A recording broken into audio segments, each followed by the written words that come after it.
말씀 보겠습니다. 오늘 우리에게 주시는 말씀입니다. 고린도전서 7장 25절에서 40절까지의 말씀입니다. 고린도전서 7장 25절에서 40절까지의 말씀을 우리 한 절씩 교독하며 보겠습니다.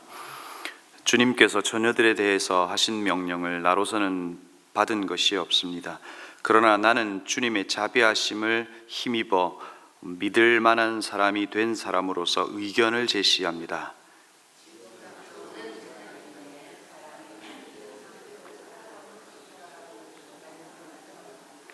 아내에게 매였으면 그에게서 벗어나려고 하지 마십시오. 아내에게서 놓였으면 아내를 얻으려고 하지 마십시오. 그러나 결혼한다고 할지라도 죄를 짓는 것이 아닙니다. 그리고 처녀가 결혼을 하더라도 죄를 짓는 것은 아닙니다. 그러나 그들이 살림살이고 몸이 고달플 것이므로 내가 아껴서 말해주는 것입니다. 형제 자매 여러분, 내가 말하는 것은 이것입니다. 때가 얼마 남지 않았으니 이제부터는 안에 있는 사람은 없는 사람처럼 하고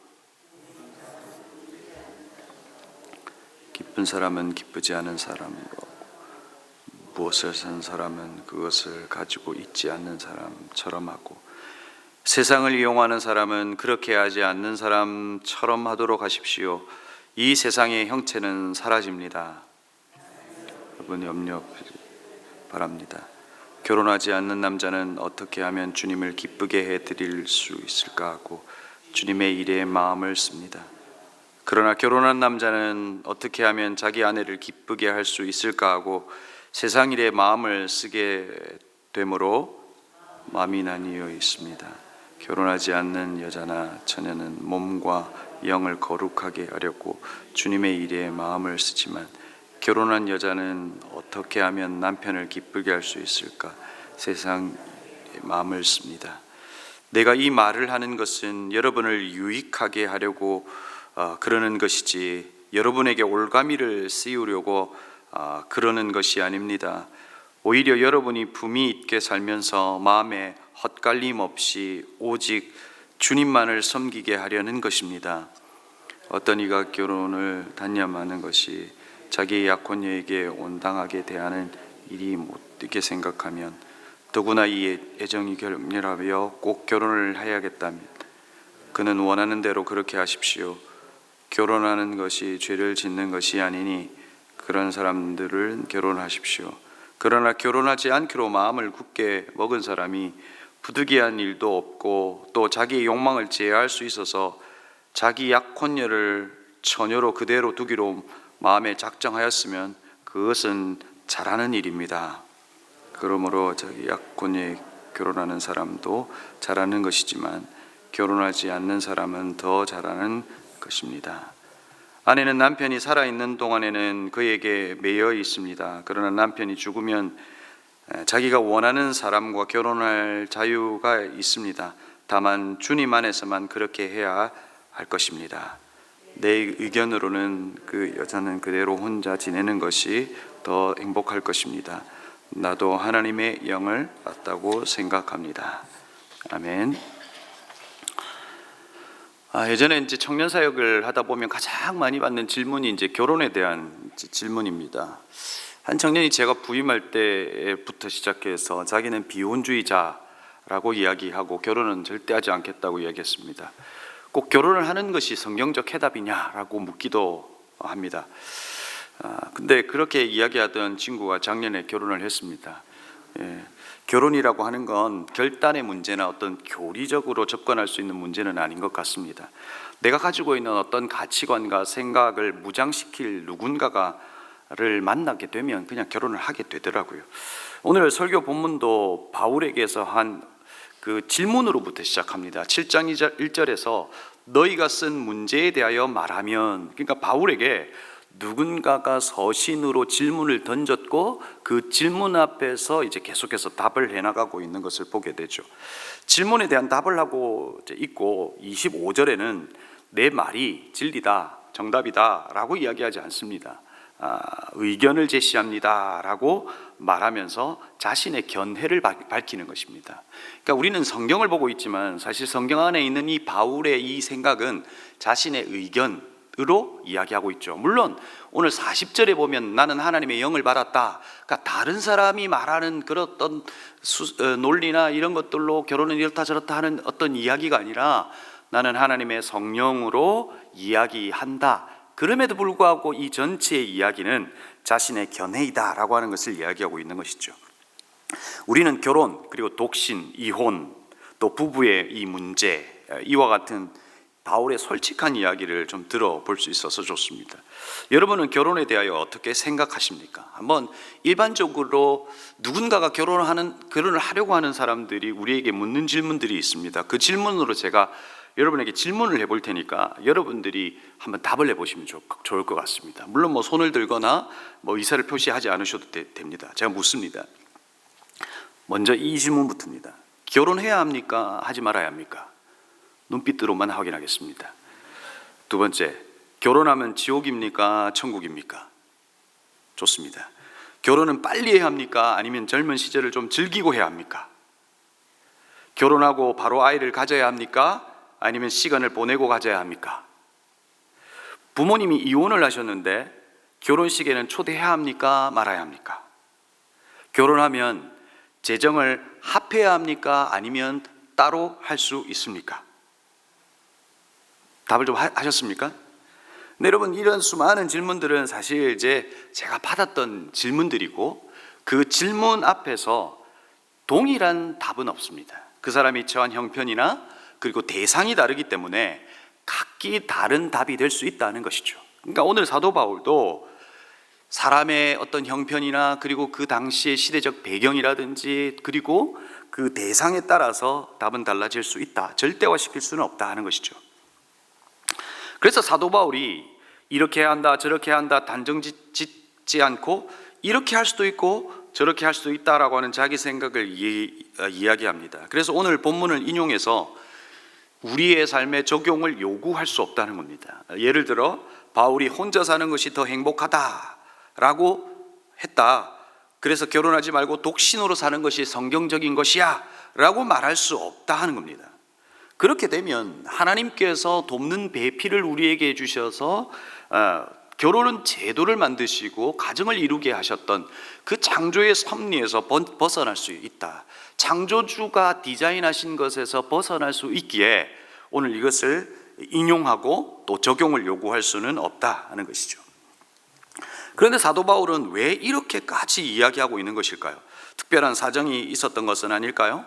오늘 26절에서 그 힌트를 찾아볼 수가 있습니다. 오늘 바울이 지금 닥쳐오는 재난 때문에 라고 말하고 있고 현재 상태대로 살아가는 것이 좋다라고 자기 생각을 이야기하는 겁니다. 막 결혼한 사람은 결혼한 사람대로 그리고 결혼하지 않은 사람은 결혼하지 않은 사람대로 그냥 살아가는 것이 좋다. 왜냐하면 우리에게 지금 닥쳐오는 재난 때문에 그렇다라고 이야기하는 것이죠.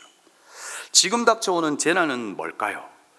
개역개정에서는 임박한 환란 이렇게 표현하고 있는데 이 임박한 환란으로 말미암아 40절에서 말하는 혼자 사는 것이 더 행복하다라고 그 근거로 이야기하고 있다는 것이죠. 근데 이것에 대한 다양한 해석이 있습니다. 당시에 있었던 또 일어날 어떤 기근에 대한 부분으로 해석하는 경우도 있고 또 예수님의 재림과 같은 위급한 종말로 해석하기도 합니다. 또 문맥상 보면 현재적 환란을 이야기하는 것 같아요. 그러면 오늘 여기에서 말하고 있는 이 환란은 어떤 것일까요? 당시의 믿음을 지키다가 지위를 박탈당하고 재산을 몰수하는 로마로부터의 어떤 핍박 이런 것일 수 있습니다.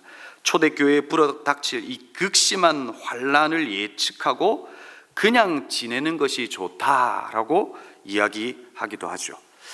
그래서 28절에 보면 살림살이로 몸이 고달픈 것이므로 내가 아껴서 말하는 것입니다 라고 말합니다.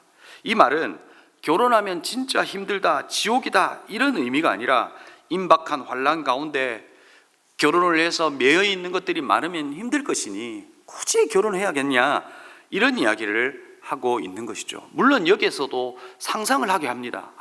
혹시 바울은 자기의 결혼 생활이 좀 힘들었을까? 특별히 아내로부터 너무 힘든 상황 가운데 있어서 이런 이야기를 하지 않을까? 이런 상상을 해보기도 하지만 전체 맥락 속에서는 이 임박한 환란 때문에 굳이 매일 필요가 있냐라고 하는 입장에서 이야기하고 있다는 것이죠. 물론 일반적으로 우리는 바울에 대하여 임박한 종말론자다라고 이야기하기도 합니다. 그러니까 그는 예수 오심에 대하여 예수가 곧 오신다라고 하는 생각 속에서 살았어요.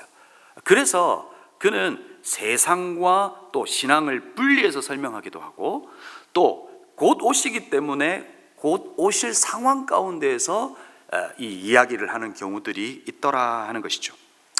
그러면서 바울이 계속해서 이 결혼 생활과 이 이야기를 하면서 핵심으로 하는 이야기들이 있습니다.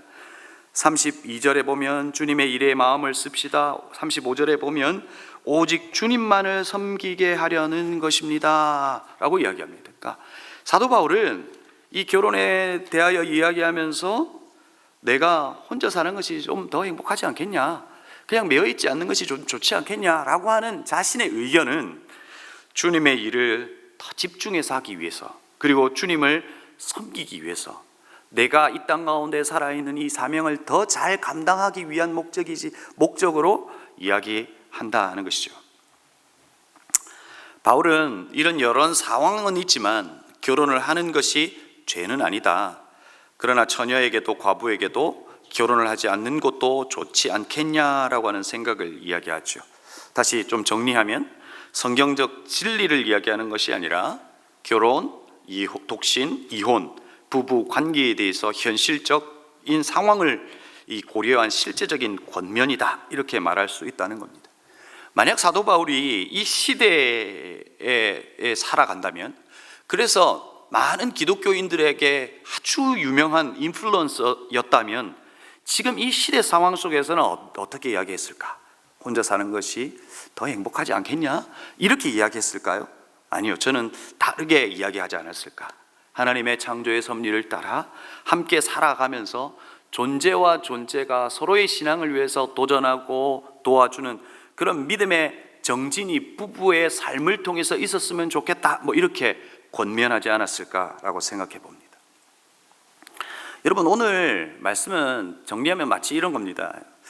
예전에 제가 보았던 그 소설 중에 그 공지영의 소설 물소의 뿔처럼 혼자서 가라라고 하는 그 소설이 있습니다. 그 책의 소설의 중심에 세 여자가 등장하죠. 혜완, 영선, 경애가 각기 다른 삶을 살아갑니다.